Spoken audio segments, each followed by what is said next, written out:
Good morning, everybody, and I have a privilege and an honor to have an august panelist with me to discuss on mobile education today. When we talk about mobile education, I'll just go back a little bit and start talking about the education first. So when we talk about an education, we definitely talk about teachers, schools, we talk about coaches, we talk about assessment, and we also talk about books.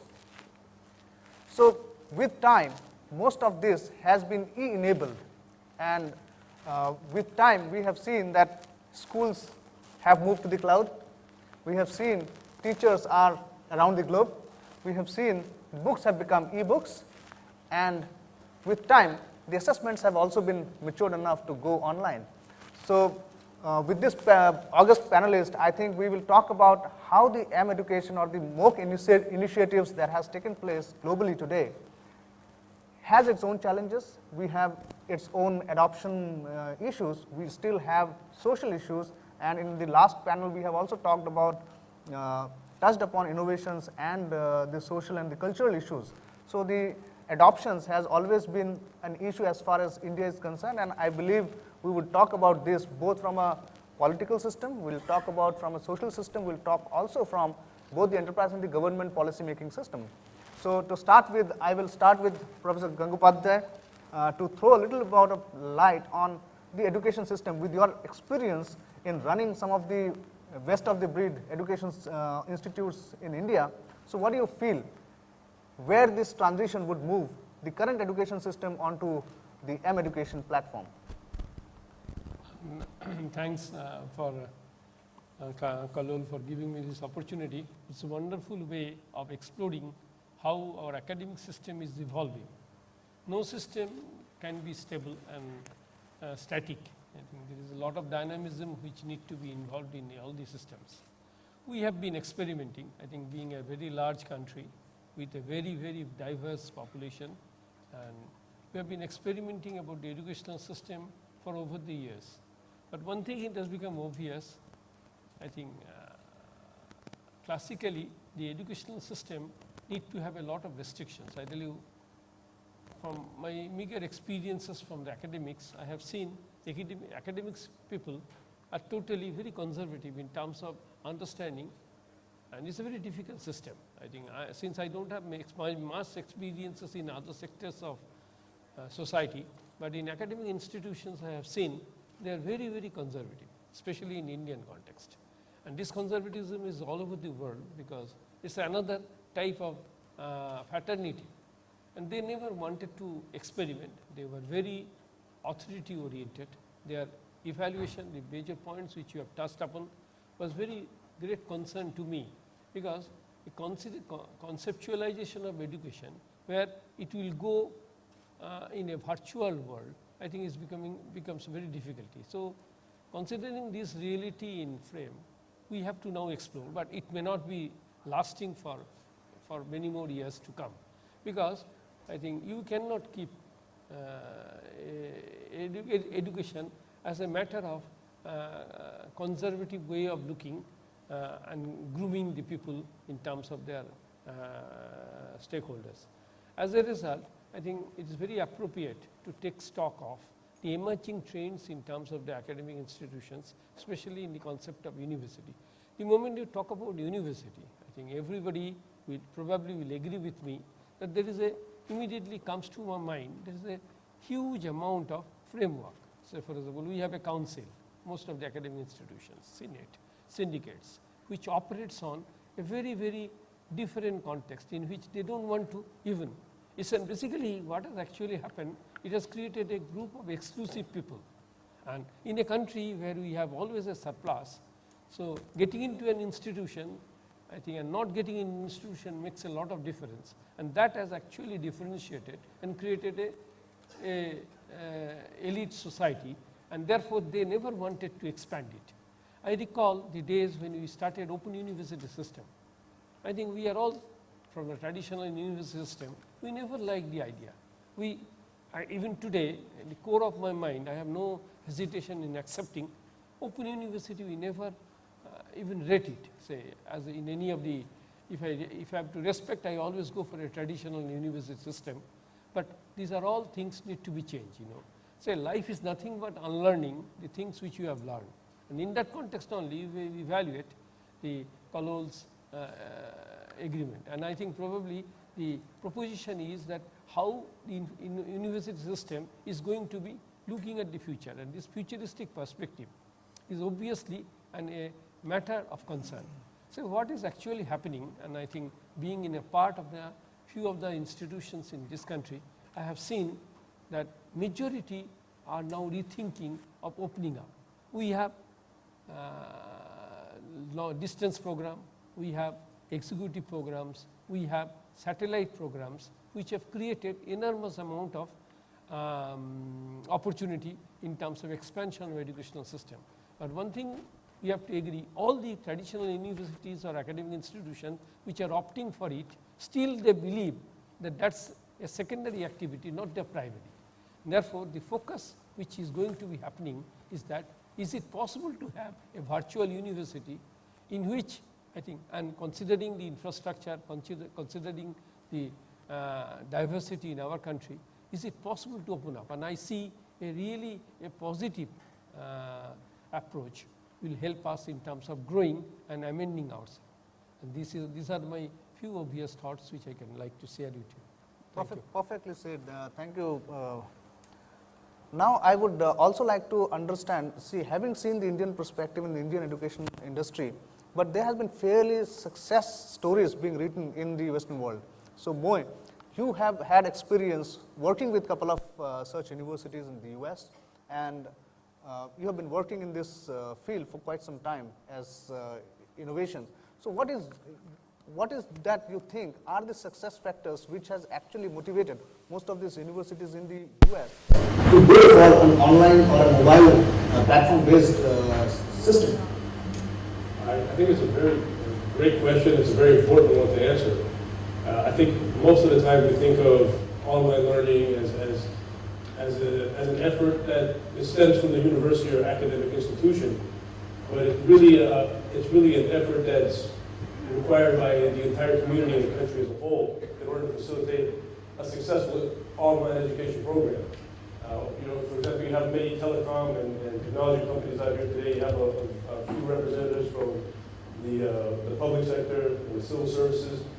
It requires a collaboration and support of everyone, from all the stakeholders in the country, in order to facilitate a successful online learning program. And one thing we like to mention is a lot of times we know everyone uses the word online learning, e-learning, but we actually refer to it many times as technology enablement.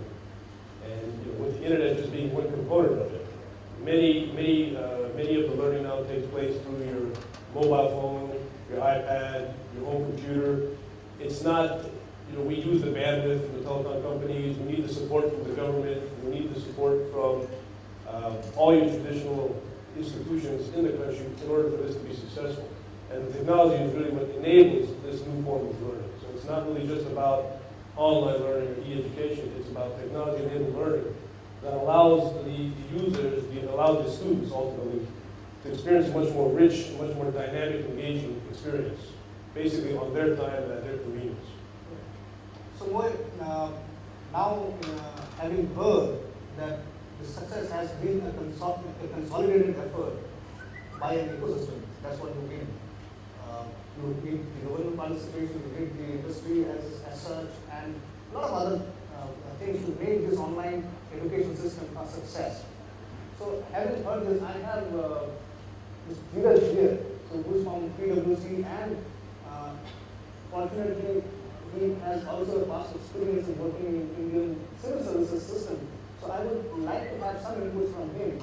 How does the macro ecosystem actually is responsible to make this online education system a success? Thanks, there are sort of 3-4 essential components that make an education system really work. The first is what I would generically call a policy environment.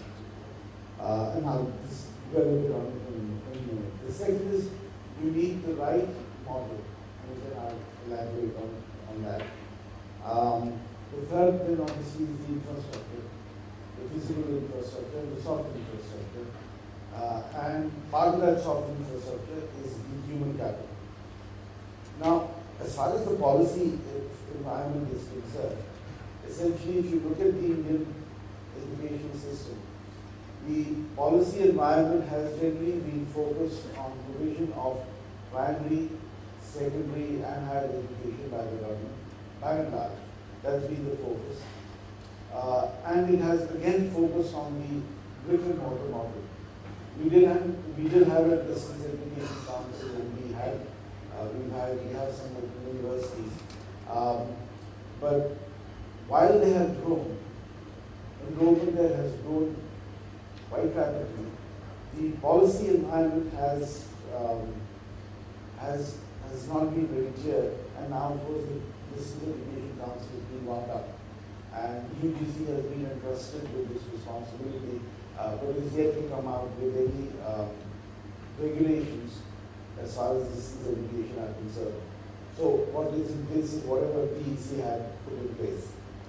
Now the problem is, before I get to the problem, let me talk about the opportunity. There is a huge opportunity. We know our GER ratios, though they've improved, they're still under 20%, well below international averages. There is a significant issue of quality, particularly in the state sector, the state colleges and universities. Of course, the Rashtriya Uच्च Shiksha Abhiyan, the government has just announced that they're providing some 20,000 crore rupees for it. Seeks to address that issue, but quality is a big problem. So access, quality are two major issues as far as education are concerned, and both of these can be met quite efficiently through distance or mobile education. And but the big challenge here is that a common criticism of private provision of education has been the issue of quality and fees. And of course, we are seeing that while there is a huge demand-supply gap in education in India, that demand is for quality education. And so we've seen a large number of private engineering and management schools being shut down in the last few years. It's become clear now, after an initial sort of frenzy of these institutes being opened up. So the issues of quality and the potential for misuse is much greater when you're offering something online. It's almost impossible to verify.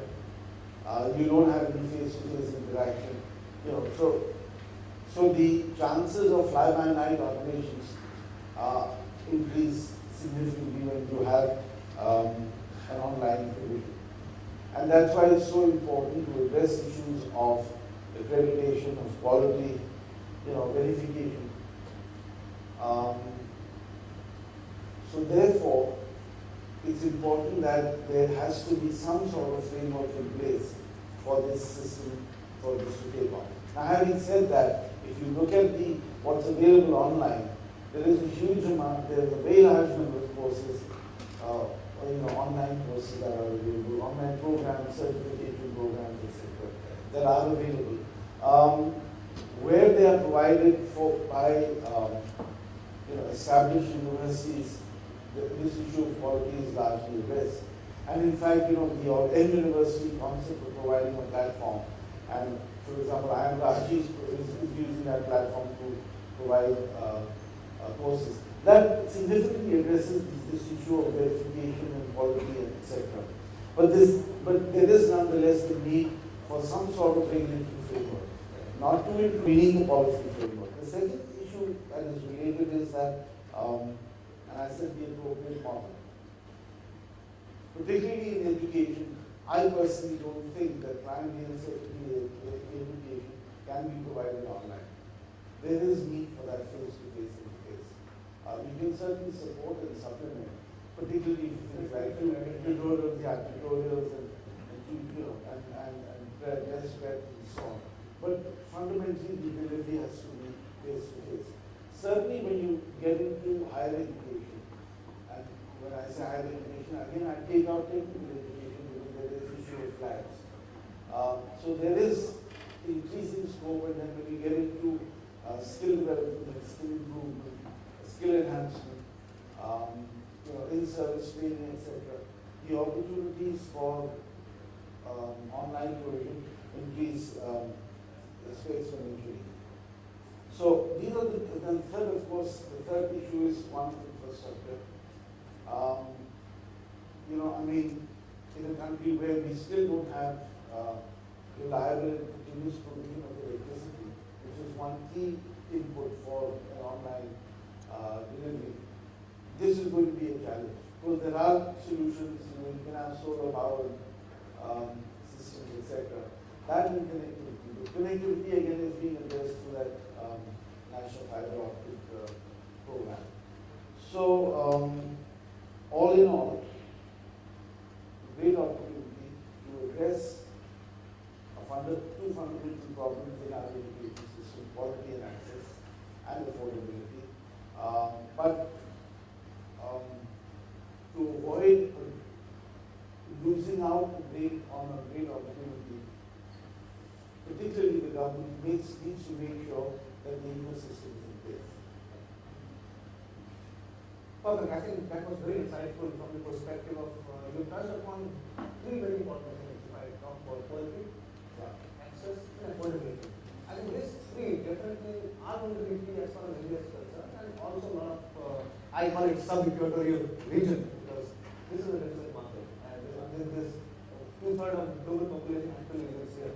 So I'm sure, Saurabh, why don't you add how technology can actually enable in addressing these three very important issues that Mr. Dheeraj has just spoken about. Right. I think technology can bring down all the costs, the reach, and time saving. What we're experiencing right now was disabled in the US than a few years ago. When we first started our online courses. So the University of Miami. And that time, the dial-up was normal, and a lot of people didn't even have internet. So we had the challenge to deliver education.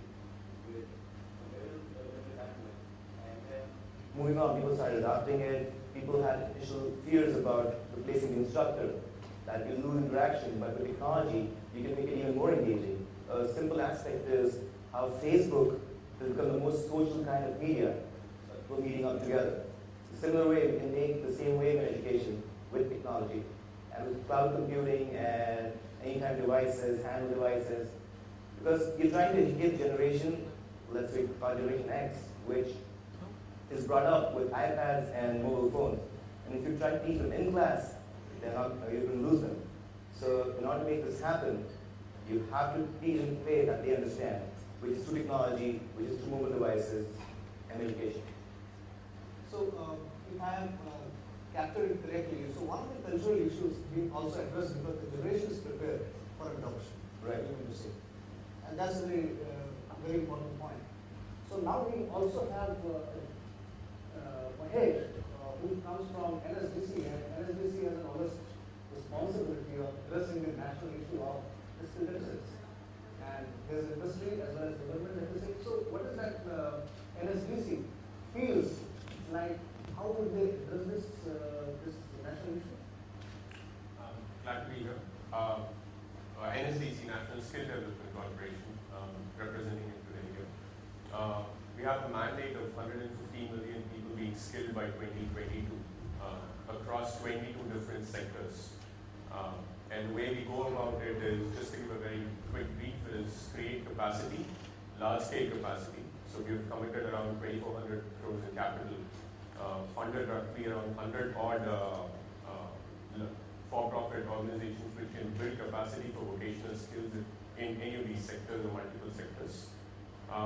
We have a team which does standards in QA through our sector skill councils.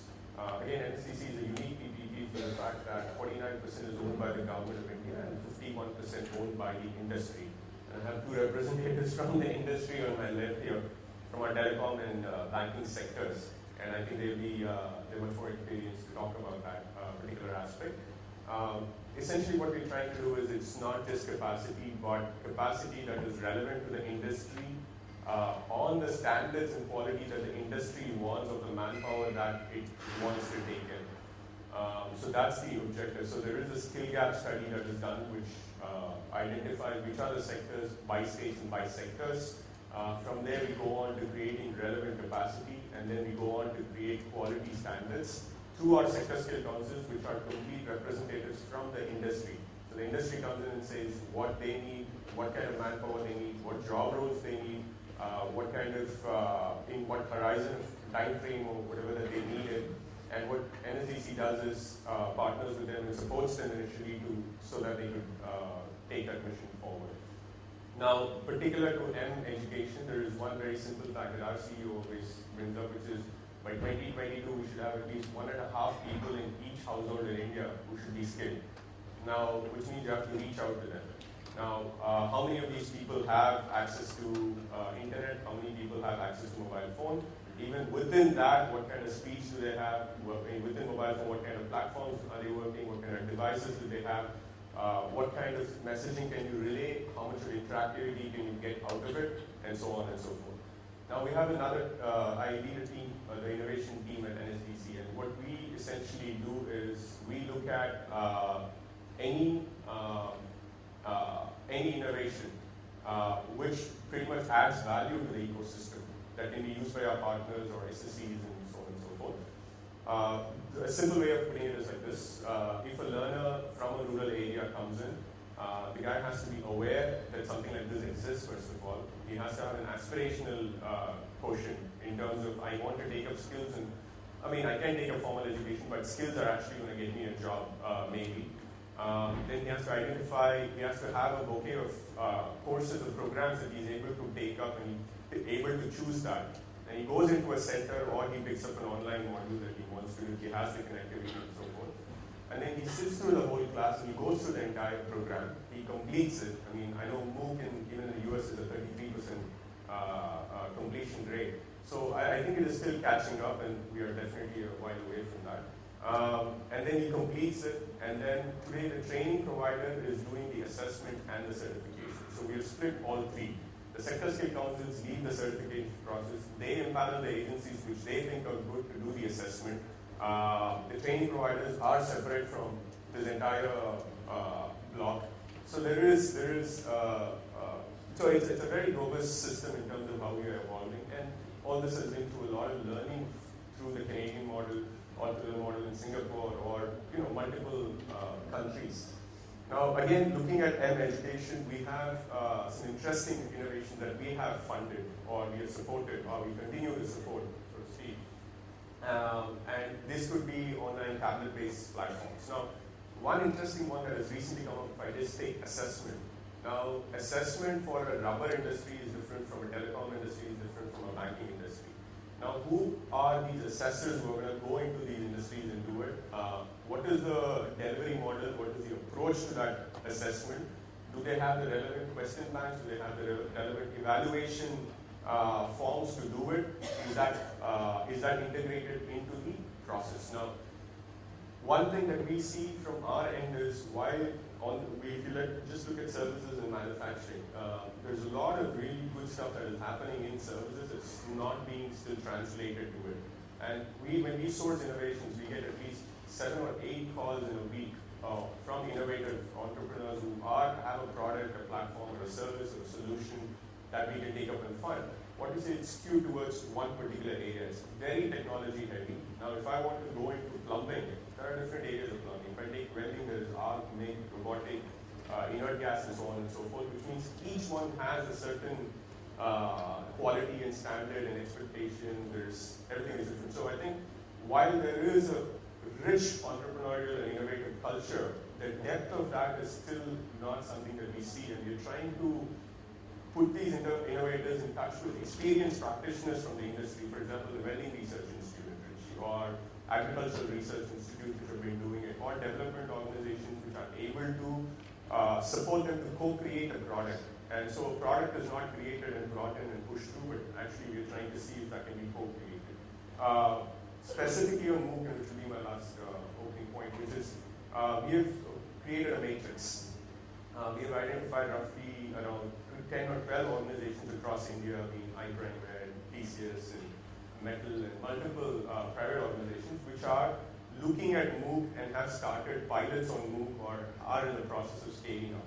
The areas that they're trying to intervene to begin with is awareness, training of trainers, some level of assessments, and assessments is still an emerging area in that, and content, some level of content sharing between people.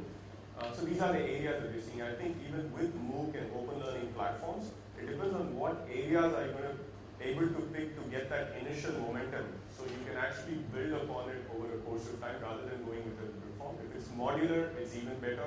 If it's pay-per-use on a modular level, it's even better. So these are some of the trends that we see within our limited capabilities, which is the vocational skills space. I cannot speak for higher education in other areas. So Okay, Mahesh, that was pretty interesting, and I'm sure that 150 million trainings in a couple of years will be a tough task in hand, unless technology really enables you and people like Saurabh can add a lot of innovative gears to it to make it really possible.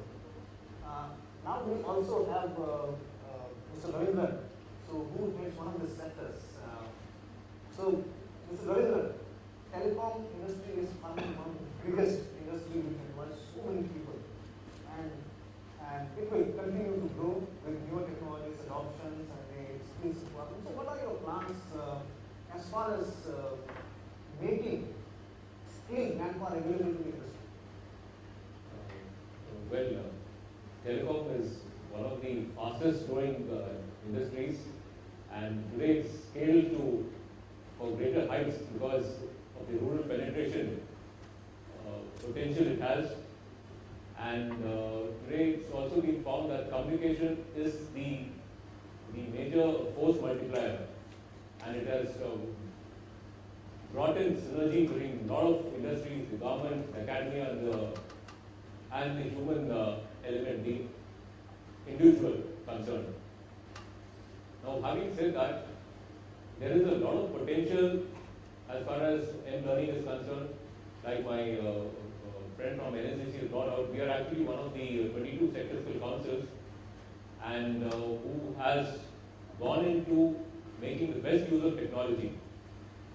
Now, when it comes to, say, trainees, now guys who are in the telecom field are there distantly spread out in the rural areas. They're all working somewhere, and how do you skill them up? It's very difficult for these guys from the various villages or hamlets or tier 1, tier 2 city, towns to bring them to some central place to have them educated. So I think learning is a fantastic means of promoting skilling up in the respective fields. That goes as far as trainees are concerned. Now, we also have an organized system of training the trainers. Now, here again, it's a small capsule course because the trainers whom we nurture are a different lot. They have to have the mindset of how they can interpret an occupational standard which we have recently developed and which is on par with world-class standards. Now, this is a totally different approach because till now we didn't have occupational standards for the job roles. Now, how this is going to be the fulcrum for training is something which a trainer needs to understand. And therefore, these trainers who are spread out all over the country, we need to reach out to them and educate them. The other aspect is as far as assessors are concerned. Now here again, for the first time, we are going to have an assessment system which is totally outcome based. It is not based on what you have acquired as far as knowledge is concerned or what the skill set is. It is a role based assessment or rather an outcome based assessment. Now this again is a different approach. We've got SMEs, subject matter experts are there all over the countryside, you've got assessors, but they all have a different mindset. How do you reach out to them? How do you change their way of thinking to have an outcome-based assessment? So this again is a challenge, and I think M-learning has got a fantastic potential. Now coming to the core of all this, I think like one of my panelists brought out, the mindset of the people have to change, and that's more important. And the only way to reach out to, I think, the billion plus is your mobile answers. And that is, it's got a fantastic potential, and I think we need to leverage it. And coming to technology-based solutions, right now we are on to assessment. 12 o'clock I got to go to Noida because there is an assessment which is tablet-based, and I am going there to see this, a couple of pilots we are running.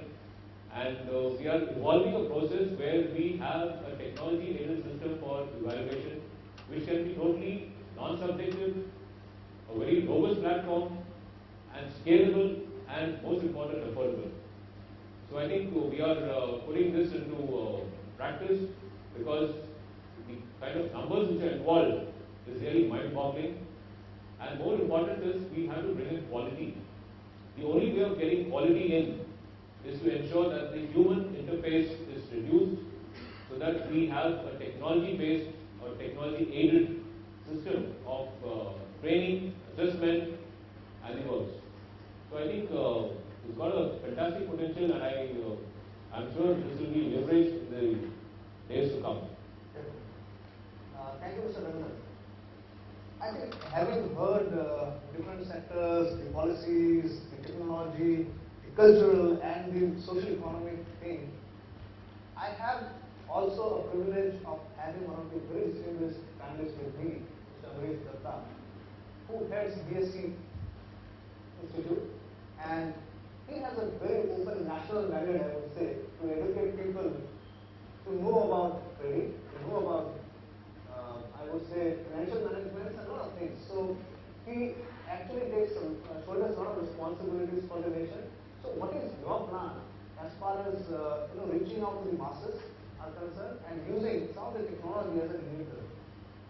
Sure. So thank you, Paul, for the sparkling introduction. So till now, I actually didn't realize I had a lot of responsibilities, but I suddenly realized it's pretty good. But I probably have a little contrary view to the way we are seeing both MOOC and mobile learning, and let me bring out my thoughts in that perspective. I think the way I view mobile learning is primarily as technology as an enabler, and I'm probably not even looking at mobile or, for any matter, technology to replace classroom-based learning. I think this is a huge risk with a lot of policymakers, a lot of users, including learning managers, including teachers, who probably feel threatened that mobile or a technology is actually going to replace them. Now that's not the objective at all, and that's probably not going to ever happen because whether you look at the way we learn, whether we look at the way we interact. If I look at emails, for example, technology has made communication better, but have we stopped using it? No. But how has it made it useful? Look at this conference. So it's being recorded, it will be beamed live, people who can't attend will view it live on the technology. But that still doesn't stop us from meet. So the question is, it's not about replacing, it's about using technology to probably add value to what we're doing. So that's number one. Number two, what are the advantages technology brings? One is economy of scale. Second, of course, it brings down cost, and third, of course, it brings in great quality. So any project which probably needs a mass rollout, particularly the financial literacy, needs to use technology to be able to reach out. Why is mobile probably a little better off than probably other technologies like e-learning? One, we have more handhelds and internet users, and that makes life so easy for all of us. So I think that's the first perspective to look at. The second is, of course, the fact that how can mobile learning be leveraged to bring education or learning to last one? Now, the issue is not about can I replace classrooms at the taluka level, or can I bring financial literacy at a gram panchayat level my mobile. That's not the point at all. It is, can I bring easy to use learning tools to the last mile users who probably have access to a simple technology called mobile. Now there are two ways of looking at it, because the moment you start saying, can I compete with the classroom, you're heading for trouble, because that won't ever happen. And I can give you some examples. For example, look at bank correspondents who was expected to open bank accounts, right? So if you go to RBI, let's say we opened about 1.5 crore bank accounts. Now the fact of life is most of these bank accounts are about 200 kilometers away from the place the person stays. Now, you don't expect them to spend 40 rupees on a bus ride to deposit 20 rupees in the bank. Right, so it will never work out. So the math doesn't work. Now, for mobile technology, is the same issue. Third is, we want to look at why is mobile technology probably being useful. And I want to differentiate the way we approach MOOC versus mobile technology. I think MOOC is only a model around how we bring information. But the fundamental premise is, can I get just-in-time, ready-to-use information for learning? And that is really what is driving all this change. I mean, none of us have time now to go back and attend probably an hour-long session to learn a new subject. So can I now use and leverage technology to learn exactly what I need? And that's why, we are now looking at bite-sized learning, smaller-sized learning, and related stuff. And there are multiple examples. In fact, yesterday when I was looking up a little bit about mobile learning, I found a few examples which were real eye-openers. I found a tool which allows you to take a photograph of a leaf in a forest and identify which tree that leaf is from. So now imagine if this is a tool for a botanist for learning, how much of impact can it make to botany learning? So imagine you're doing a master's in botany course, you can probably use this tool to leverage what you're learning. I found something else which looks at, which was again from a very interesting example, which actually uses sound in a mobile. So what it does is an app which allows you to open it up in a forest if you're walking, and it listens to the sound the forest, let's say creates. So let's say you are walking in a forest which has a lot of cricket insects. So what it does is it listens to the sound and then creates a heat map of the possible presence of those insects in that square radius area. Now this is great for researchers who are probably on the field. Now these are real examples of using mobile technology to leverage your conventional learning. These are not replacing classroom learning, right? And this is exactly what you probably need to drive in. So if I'm trying to teach financial trading, I'm not going to replace him how to trade. I'm going to create tools which will allow tablets or phones to tell them how probably to trade, teach them, maybe a little bit of graphs, teach them how to read a chart and stuff like that. So, break down the smaller components into it. The fifth, I have a complete challenge with regulatory framework for open-ended systems. I think, if you attempt to do that, we are heading for suicide.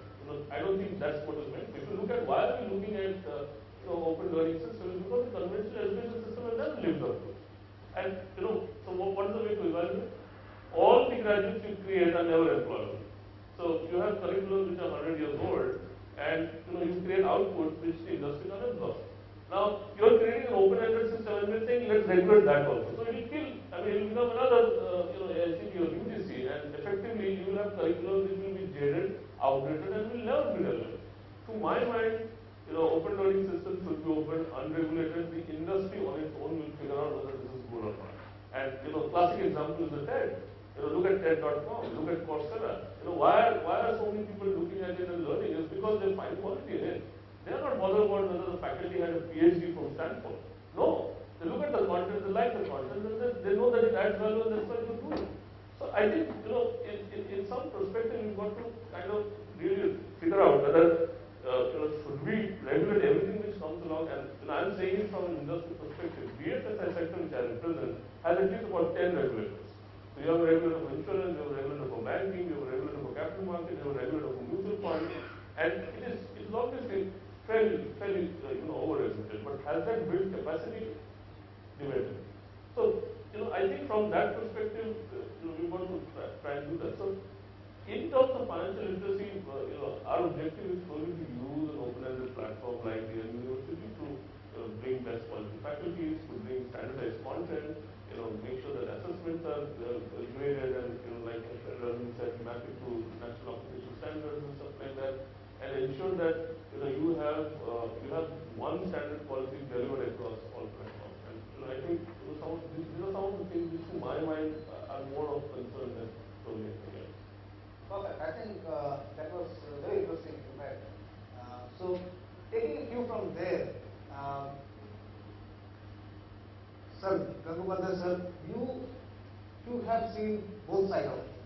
So the traditional, I would not say old, but the traditional style of learning in India, and you are now dean of the School of Business, which is a new age learning system, which uses MBA, uses University platform for educating. So what has been your feel on this transition?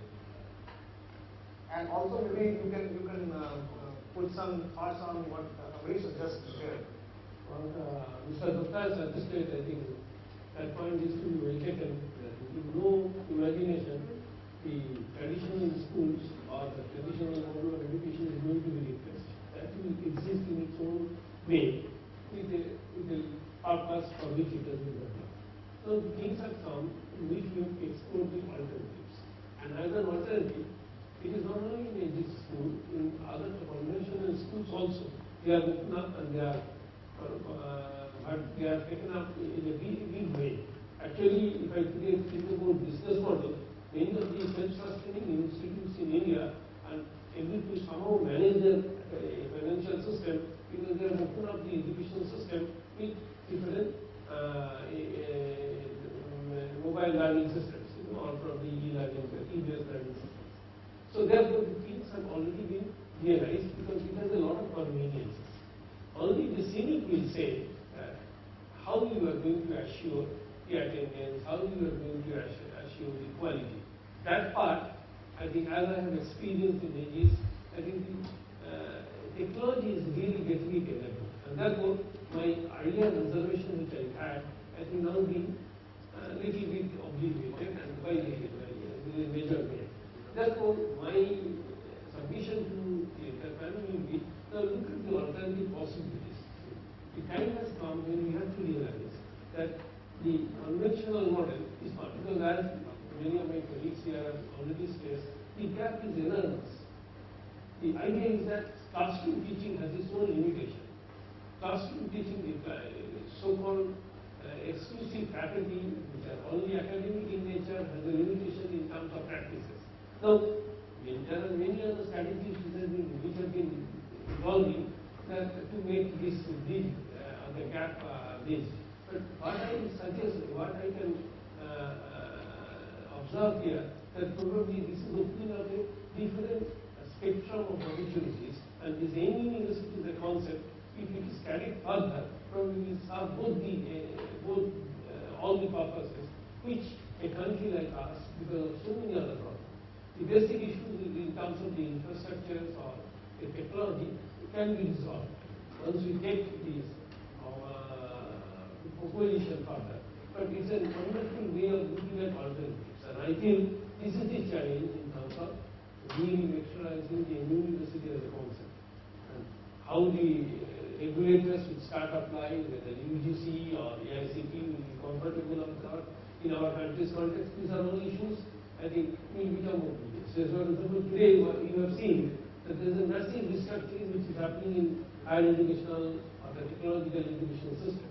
And as a result, I think synchronizing with technology enablement, and as I perceive it, the university is nothing but it's a technology empowered process. And I think it opens up a tremendously different opportunities. And I feel that we have a serious